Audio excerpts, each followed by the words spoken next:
que experimentamos a presença do Senhor nosso Deus. Coloque em pé, vamos cantar esse cântico, abrindo-se.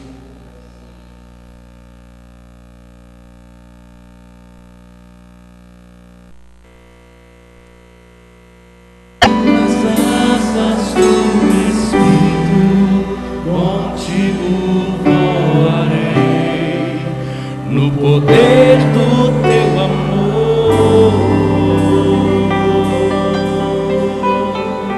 Amém? Feche seus olhos mais uma vez. Nós vamos ouvir a palavra.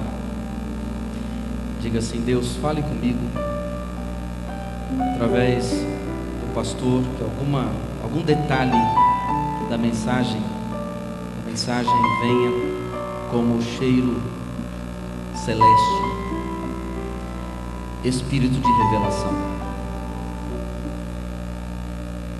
Deus, nós não podemos apenas ouvir mais uma mensagem. Precisamos que o céu desça e envolva esse momento, quando a nossa mente será um campo de batalha entre ouvir e crer, ouvir e rejeitar. Nós queremos consagrar a nossa mente ao Teu Espírito, para que as lutas naturais da racionalidade humana não venham impedir a revelação espiritual da Tua palavra, e assim possamos ser alimentados e orientados por aquilo que o Senhor tem para cada um de nós nessa noite. Oramos no nome de Jesus. Amém, Senhor Deus. Amém. Pode sentar. Deus abençoe. Nós começamos domingo passado uma série de reflexões sobre família, e mais propriamente usei a família de Josué como base para a abertura do mês da família. Na quarta-feira passada lidei com a família de Abraão e o relacionamento de Abraão com Ló. Hoje pela manhã e agora à noite nós estamos falando sobre a família de Moisés. Pela manhã apresentei o lado bom da família. Agora à noite o lado negro da família. Toda família tem um lado bom e um lado ruim. Isso faz parte da história humana. E é por isso que nós demos como tema comunidade de pecadores. Toda família é uma comunidade de pecadores. Quando nós falamos que toda família é uma comunidade de pecadores, nós estamos afirmando que não existem famílias perfeitas, pois não existem pessoas perfeitas. Dizemos que as famílias são comunidades de pecadores apenas na tentativa de destruir o mito da família perfeita, mito que mais adoece, deforma, do que propriamente ajuda. Pela manhã lidamos com uma das realidades da família de Joquebede e Amrão, pai e mãe de Moisés, um dos grandes líderes, um dos grandes ícones da fé cristã, por toda a obra que ele realizou para o povo de Deus. Agora à noite, pela manhã, eu usei o texto de Êxodo 2, que trata aquele momento quando Joquebede salvou a vida de Moisés, que era para ser assassinado pelas parteiras por mando do rei. E disse pela manhã que se você, como mulher grávida, começasse a ouvir na mídia a comunicação pública de um edito do governo de que todos os meninos que nascessem deveriam ser sacrificados, e você de repente pegasse o ultrassom e visse lá que o seu bebê é do sexo masculino, você ficaria apavorada. Apavorada. Mas Joquebede não ficou apavorada. Joquebede salvou Moisés. E a mensagem da manhã, que está no YouTube, você pode acessar no YouTube PIB Bauru e assistir a mensagem da manhã, e você verá um lado da família de Joquebede e Arão, a família de Moisés. Agora à noite nós vamos ver um momento de uma crise generalizada na família. E nós vamos ver algumas realidades que precisamos entender dentro de todo o contexto. O texto é Números capítulo 12, de 1 a 16. No momento quando dois irmãos se levantam contra Moisés, crise na família, briga na família. E nós vamos ver ali o movimento da história. Aquela Miriam, que foi uma bênção para Moisés, se tornou um problema na vida de Moisés. Irmãos, em família é assim. Não é que é assim, mas pode acabar acontecendo assim. No passado você ter tido uma relação de abençoar o seu irmão ou os seus familiares, e de repente no futuro ou no presente você está vivendo em guerra. Isso pode acabar acontecendo, porque nós não somos famílias perfeitas. Então precisamos saber lidar com isso. Números 12, de 1 a 16, diz assim: Ora, falaram Miriam e Arão contra Moisés, por causa da mulher cuxita que Moisés tomara, porquanto tinha tomado uma mulher cuxita. E disseram: Porventura falou o Senhor somente por Moisés? Não falou também por nós? E o Senhor ouviu. Ora, Moisés era um homem muito manso, mais do que todos os homens que havia sobre a terra. E logo o Senhor disse a Moisés, a Arão e a Miriam. Moisés chama os três para uma reunião. Deus chama os três para uma reunião. E diz assim: Saí vós três à tenda da revelação. E saíram eles três. Então o Senhor desceu em uma coluna de nuvem e se pôs à porta da tenda. Depois chamou Arão e Miriam, e os dois acudiram. Então disse: Ouvi agora as minhas palavras. Se entre vós houver profeta, eu, o Senhor, a ele me farei conhecer em visão, em sonhos falarei com ele. Mas não é assim com o meu povo, com o meu servo Moisés, que é fiel em toda a minha casa. Boca a boca eu falo com Moisés, claramente eu falo com Moisés, e não em enigmas, pois Moisés contempla a forma do Senhor. Porque, pois, não te metes falar contra o meu servo, contra Moisés? Assim se acendeu a ira do Senhor contra eles, e o Senhor se retirou. Também a nuvem se retirou de sobre a tenda. E eis que Miriam se tornara leprosa, branca como a neve. E olhou Arão para Miriam, e eis que estava leprosa. Pelo que Arão disse a Moisés: Ah, meu Senhor,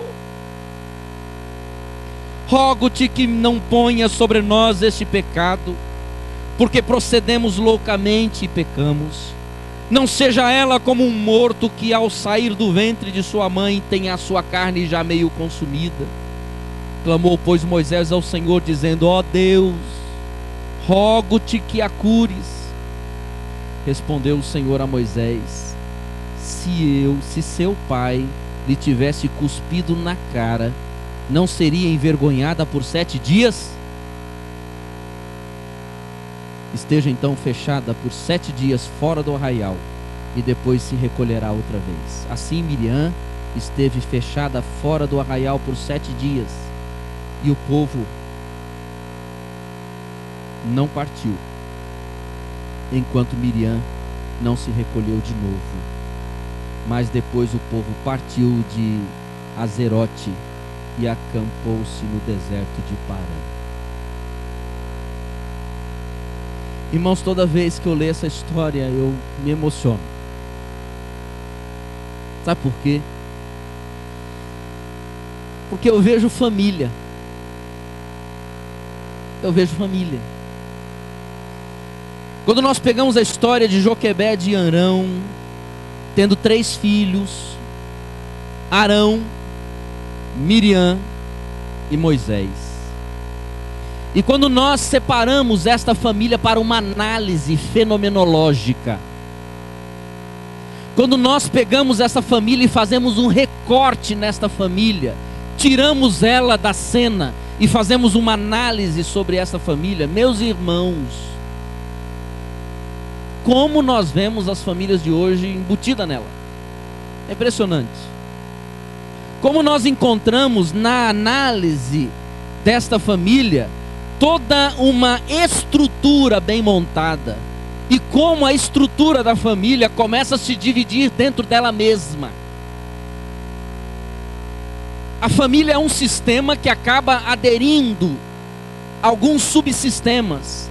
E de repente você tem um casal que tem filhos, e ali você tem um subsistema chamado casal, e um subsistema chamado filhos, e de repente você começa a ter um outro subsistema, que são pais que vão se apegando mais a alguns filhos, e de repente você tem uma unidade dentro da família, chamada Miriam e Arão, que se unem como um subsistema para destruir o seu irmão, que era usado por Deus.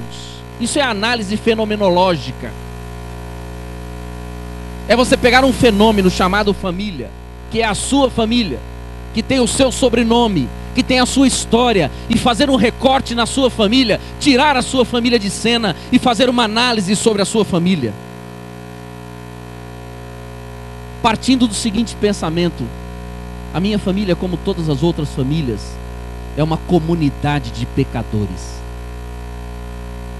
Aquela família que de manhã era uma bênção, aquela família que de manhã a mãe foi inteligente, foi criativa, que tinha uma filha chamada Miriam, que era a menina que trabalhava pela solução dos problemas e não arrumava problema o tempo todo dentro de casa, como em muitas famílias tem.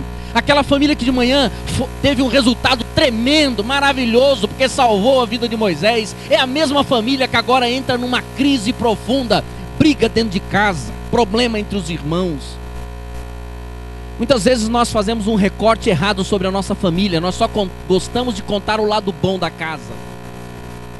É difícil você fazer um recorte nos defeitos da sua família e colocar na Bíblia, na sua Bíblia, no livro histórico da sua família, porque Deus teve coragem de colocar no livro histórico da família dele um problema dentro da sua própria família, dentro do povo de Deus.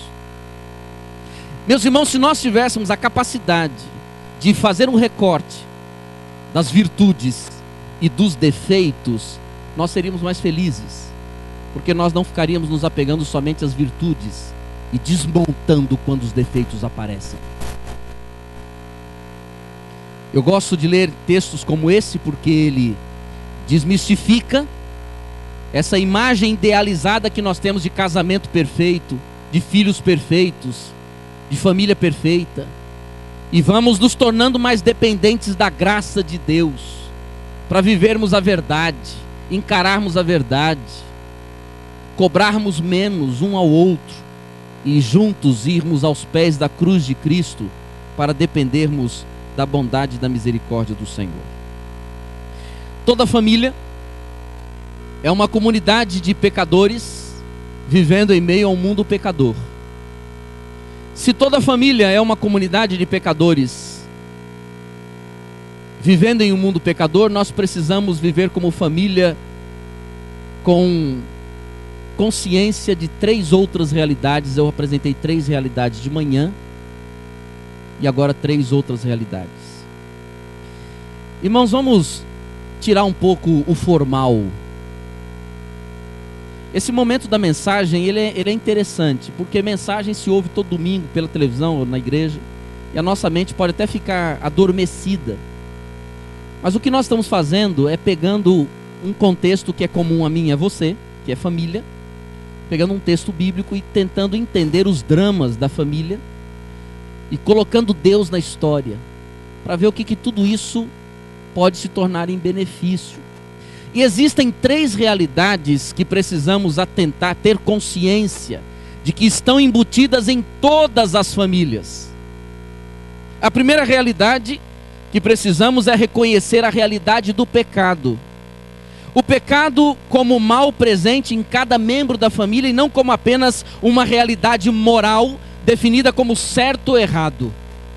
O pecado não como atitudes, mas como essência. Somos pecadores por nascimento. Lá no Éden nós perdemos a nossa pureza. Lá no Éden com Adão e Eva nós perdemos a nossa liberdade, nos tornamos escravos de nós mesmos. Irmãos, nós não podemos retirar qualquer família desse contexto de uma comunidade de pecadores, porque o pecado é uma realidade sobre toda a humanidade. Inclusive nós que somos lavados e redimidos pelo sangue de Jesus, continuamos pecadores. Pecadores lavados, pecadores redimidos, mas pecadores. E eu encontro na família de Joquebede em Arão essa questão da realidade do pecado. E eu quero ver com você, e vou pedir que você olhe na Bíblia. Primeiro nós vemos aqui duas manifestações do pecado na família, em todas as famílias e mais propriamente aqui na família de Análise. A primeira manifestação do pecado é a manifestação do preconceito. Diz o versículo 1 que Miriam e Arão se moveram contra Moisés porque Moisés decidiu trazer para o seu círculo de mulheres, que naquele tempo um homem, e naquela região um homem podia ter mais de uma mulher, e ele traz para o seu círculo de mulheres uma cuxita, uma mulher que fazia parte de um outro povo, uma mulher que não fazia parte do movimento dos hebreus. E ali, meus queridos irmãos, acontece o movimento chamado preconceito. E como nós temos preconceito nas famílias? É preconceito como quem é contra alguém que não pensa como a gente. Todo ser humano tem direito de pensar diferente, de pensar de forma diferente. É o preconceito em várias áreas que acaba sendo uma manifestação do pecado. Eu não preciso concordar, mas eu preciso conviver, eu preciso amar, mesmo quem pense diferente do que eu penso. Precisa ter briga na família por causa de igreja. Eu não preciso aceitar o que o outro aceita, mas eu posso amar, eu posso respeitar, eu posso valorizar. Eu não preciso endemonizar o outro, porque o outro não crê como eu creio. E há muitas pessoas, e principalmente evangélicos, que colocam o demônio dentro de casa por causa da fé do outro. E meus irmãos, nós não podemos fazer isso. Nós não podemos destruir a família por conta de uma coisa bonita que se chama o Evangelho. O Evangelho não veio para destruir, o Evangelho veio para trazer paz, esperança. O Evangelho veio para te ensinar a perdoar, para te ensinar a ter paciência, para esperar o outro compreender. O Evangelho veio para fazer você abrir o teu coração para o pecador, para você abrir os teus braços para o pecador. O Evangelho veio para acolher e não para segregar. Nós encontramos como manifestação do pecado o preconceito, mas nós encontramos no versículo 2 outra manifestação do pecado, a inveja. Miriam e Arão dizem assim: olha só, irmãos, que fala bonita. Esse cara aí fica achando que ele é de Deus, esse nosso irmão Moisés, caçula, achando que é de Deus. Porventura o Senhor falou só por ele? O Senhor não falou também por nós? Não, isso aí não é nada, isso não é ninguém. Irmãos, Miriam e Arão se levantam contra um profeta do Senhor dentro de sua própria casa e começam a falar mal dele, e ali se manifesta, irmãos, um problema sério nas famílias que se chama inveja. Tá vendo? Só ela que pode, só porque ela fez faculdade.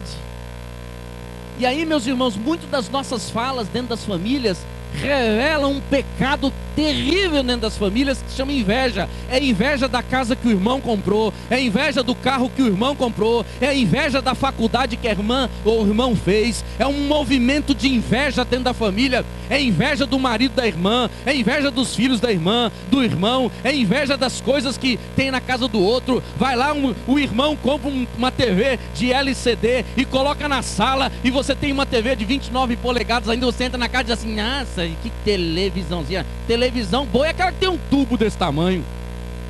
É uma televisão ridícula, fina assim, ó. Isso deve quebrar fácil.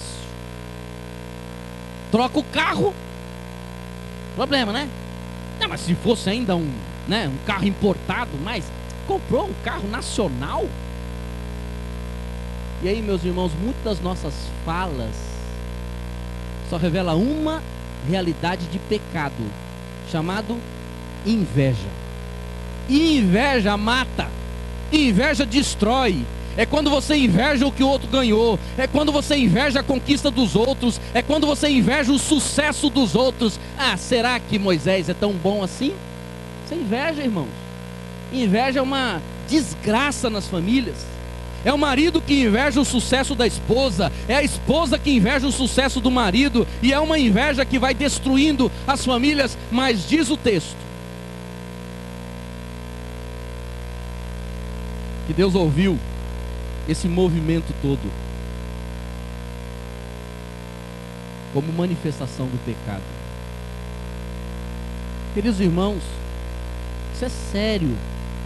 Isso é sério. Como o preconceito e inveja dentro da família destrói. Não podemos deixar isso dentro das nossas casas. As manifestações do pecado na família aparecem nessas coisas que nós achamos normal dentro de casa. Qual o problema da mulher ganhar mais que o homem? Qual o problema? Cambada de machista, que tem medo da mulher ganhar mais, tem medo da mulher se formar e ter formação melhor. Cambada de machista, que não sabe aceitar a bênção de Deus sobre o outro, que na verdade está sobre os dois. Mulheres que muitas vezes olham para o homem e dizem: mas só você consegue ter sucesso, só você consegue as coisas. Quando ela não reconhece que ela é participante dos benefícios de Deus sobre a própria casa. São manifestações de uma semente chamada pecado na família. Só que essas manifestações, elas trazem algumas consequências. E uma delas, como diz o versículo 10, diz que Miriam ficou leprosa. Eu olhei para o texto, irmãos, e aí fazendo minha análise do texto, e fiquei pensando: coitadinha de Miriam, só ela ficou leprosa. Depois vocês perguntam para Deus, tá? Arão não ficou leproso, só Miriam ficou leprosa. Mas foi uma consequência dentro da família. E existem algumas consequências na família que não é produto sociológico. Existem algumas consequências nas famílias que é espiritual. Tem muita doença na família que não é problema de sociedade nem de virose, meus irmãos. Não todas, mas tem muitas situações nas famílias como consequência de inveja, de preconceito, das tramas que dividem a própria casa. São doenças que estão dentro de casa por conta das divisões de classe dentro da própria família. É o lado rico. Já viu esse negócio da família? Tem família que é o seguinte: tem o lado rico e o lado pobre. Geralmente o primo pobre está sempre ficando para lá das festas. Quando o pessoal lembra: esquecemos do primo pobre. É o lado rico e o lado pobre. Você tem na família o lado doente e o lado sadio, o inteligente e o burro. Você tem aquele lado da família que é o estudado, é o lado da família que fez faculdade, que fez mestrado, que fez doutorado e que se une, conversa e se entende. Você tem um lado da família que não estudou, que não quer nada, não quer conhecimento. Esse lado da família não consegue se integrar com esse porque as falas não batem, e você começa a fazer uma divisão de classes dentro da própria família. Não precisa disso. Precisa disso. E foi exatamente isso.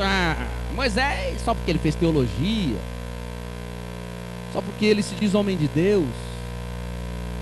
E ali começa um movimento que demonstra um drama sobre a família, que se manifesta por conta de uma coisa que é comum a todos nós, chamado pecado.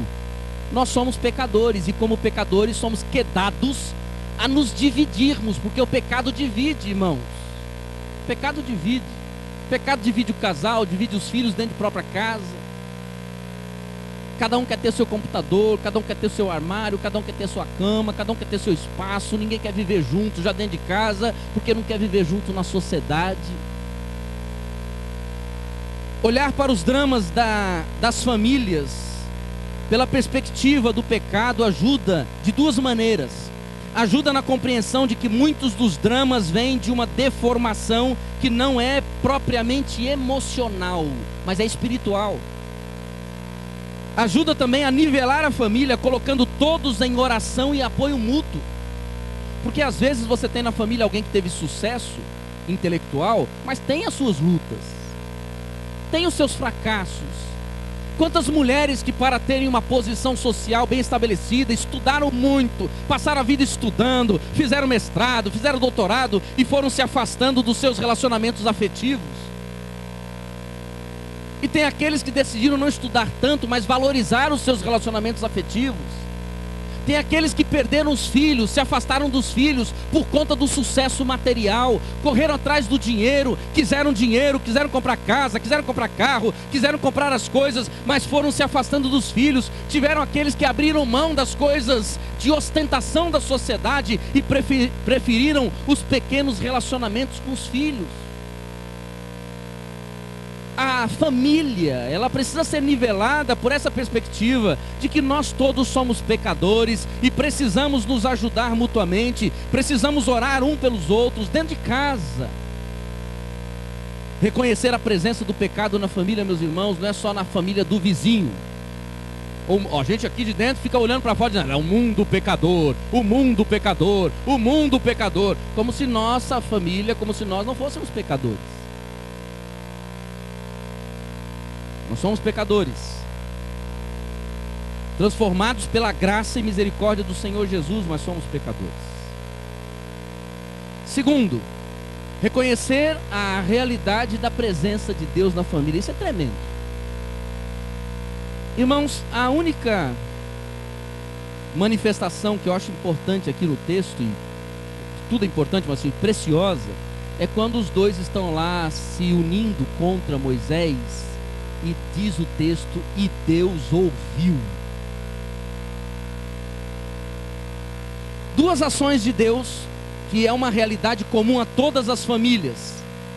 Primeiro, Deus ouve. Segundo, Deus se ira.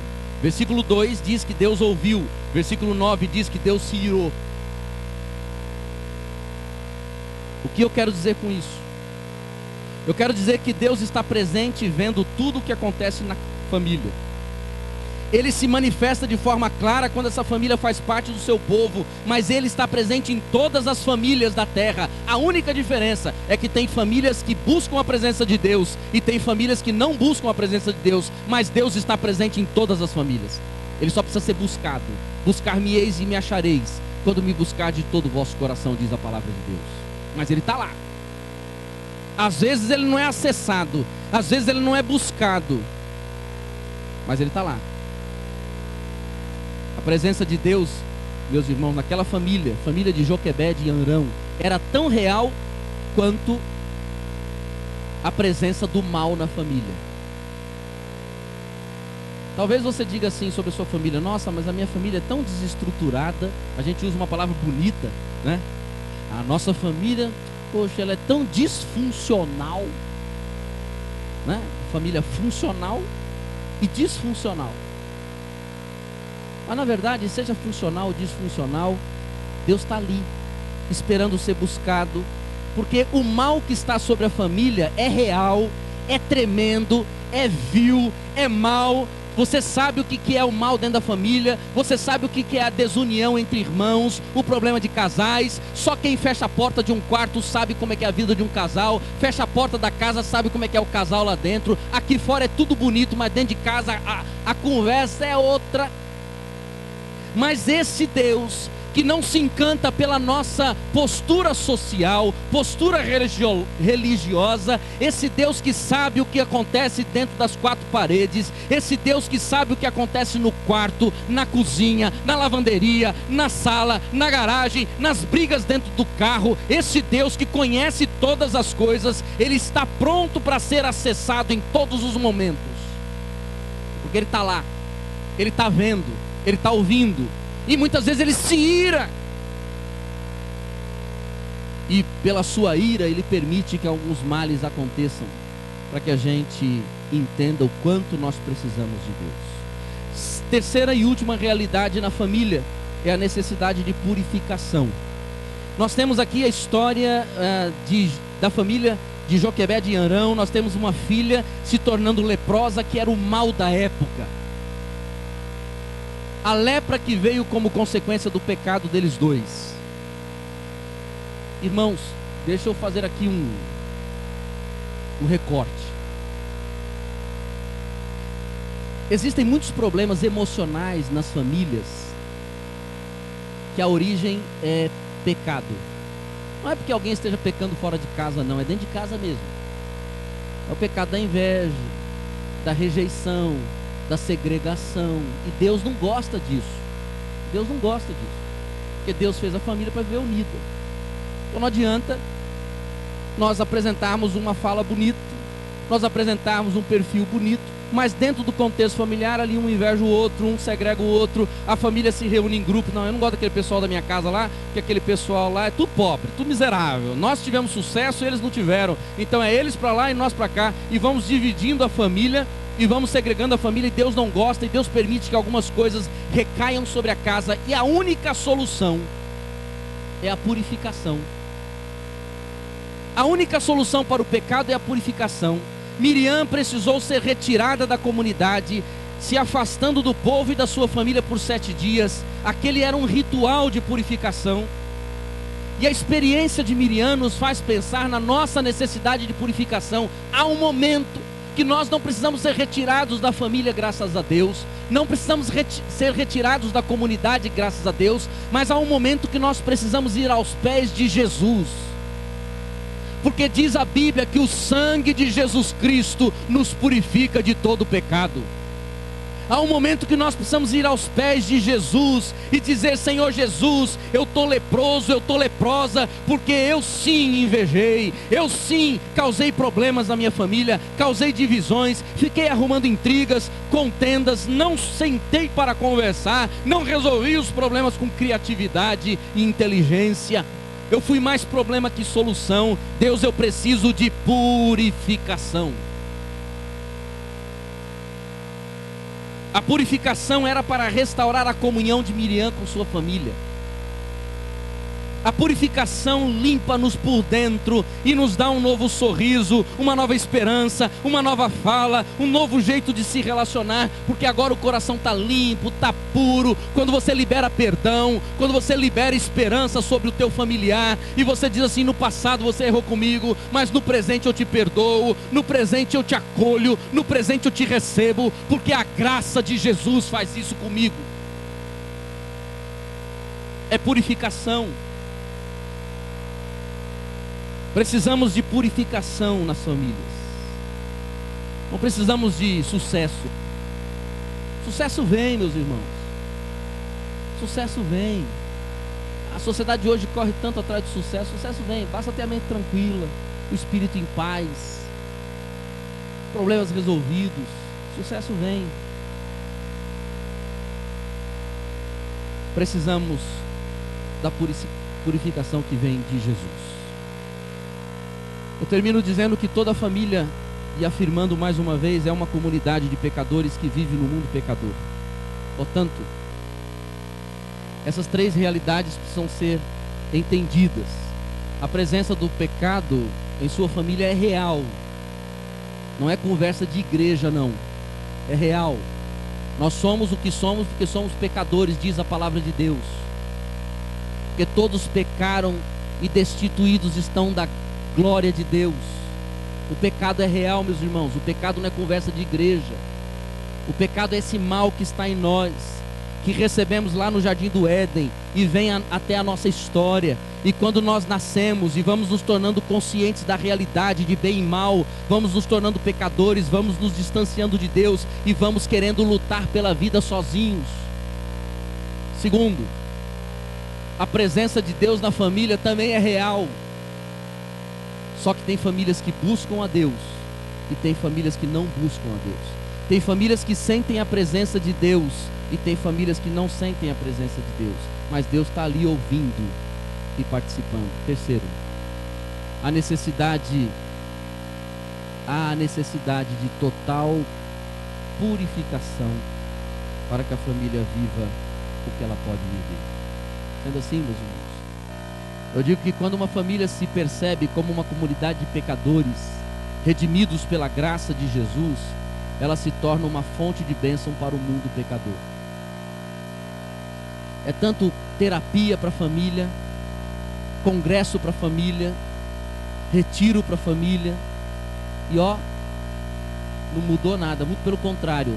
A nossa geração, que é a geração dos retiros para a família, congresso para a família, site para a família, livro para a família, é a geração que mais tem a família destruída. E quanto mais vamos gerando coisas para a família, mais a família está se destruindo. Sabe por quê? Porque a solução está em Jesus Cristo.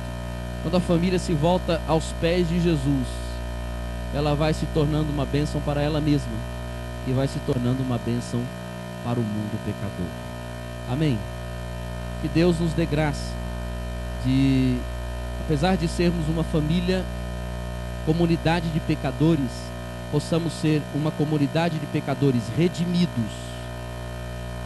E por sermos uma comunidade de pecadores redimidos, sermos uma comunidade de pecadores conscientes. E por sermos uma comunidade de pecadores conscientes, sermos uma comunidade de pecadores que abençoam e não que destroem a sociedade como é destruída. Vamos orar pela sua família e pedir que Deus nos dê graça para que em meio a esta realidade possamos desfrutar da graça de Deus. Feche os seus olhos.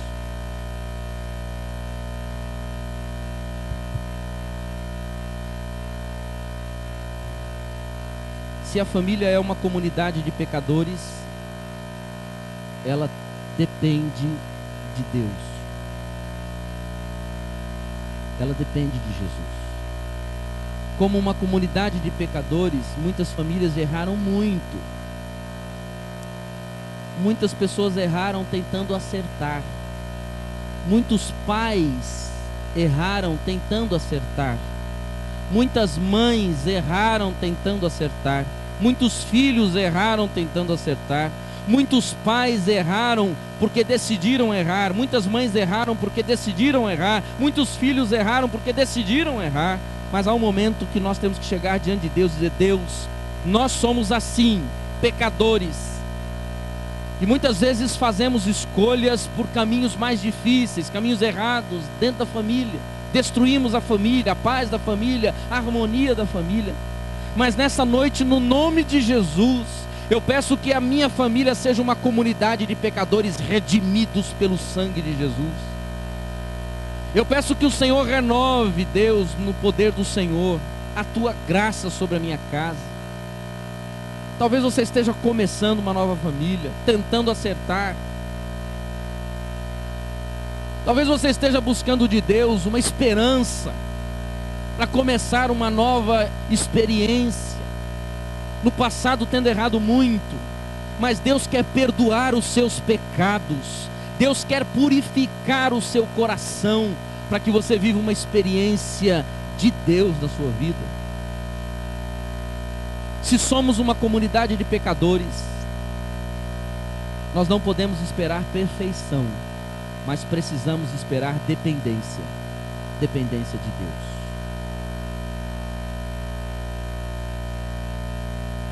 Você quer orar pela sua família, para que ela seja uma comunidade de pecadores,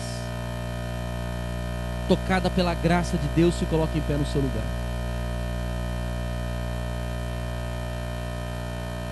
Uma comunidade de pecadores tocada pela graça. Deus vai abençoando todas as famílias que estão se levantando. É o toque da graça que traz esperança para a família.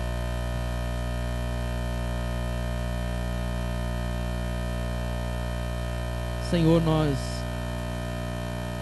não queremos olhar para Jesus Cristo como um objeto de adoração, mas queremos olhar para Jesus Cristo como alguém que nos ensina a viver um padrão de vida mais altaneiro, mais justo, um padrão de vida mais adequado com aquilo que o Senhor esperou e espera da humanidade. Mas nós somos pecadores, e como pecadores nós erramos, como pecadores nós falhamos, como pecadores nos dividimos dentro da própria casa, e como pecadores dependemos da tua graça. Graça perdoadora, graça renovadora, graça libertadora. Eu oro neste momento por estas famílias que se colocaram de pé na presença do Senhor, reafirmando esta convicção de que são comunidades de pecadores e pecadores que dependem da tua graça. Eu oro por aqueles que estão dizendo ao Senhor: Deus, purifica-me como tu purificaste a Miriam, podendo trazer de volta a Miriam para o seio da sua família. Purifica-me de todo o pecado. Dá, Senhor Deus, a tua paz àqueles que oram assim nesse momento, e pedem que o Senhor faça uma limpeza na alma da família, pelo poder do sangue de Jesus Cristo. Não mais com terapia, não mais com remédios para resolver e trazer, ó Deus, um ambiente de paz, não mais com acordos dentro da família, mas o sangue de Jesus sendo derramado da cabeça aos pés dessa família, para que pelo poder do sangue haja verdadeira purificação, limpando de todo o mal e trazendo esta família de volta para a presença e para a paz do Senhor. Deus, quantas coisas do passado, quantas marcas no caminho. Ajuda-nos a perdoar aqueles que dentro da família causaram um mal no coração da família. Ajuda-nos, Senhor Deus, a viver a graça, a bondade, a misericórdia, a fidelidade, não retribuindo o mal com o mal, mas levando o bem ao ofensor. Deus, no nome de Jesus, que sejamos uma comunidade de pecadores tão marcada pela graça, que venha levar a este mundo pecador a esperança que vem e que há em Jesus Cristo. Eu peço a tua bênção sobre todas as famílias aqui presentes. Peço que o Senhor visite cada uma delas com tua bondade e com a tua misericórdia. Oramos no nome de Jesus, nosso Senhor e Salvador. Amém, Senhor Deus.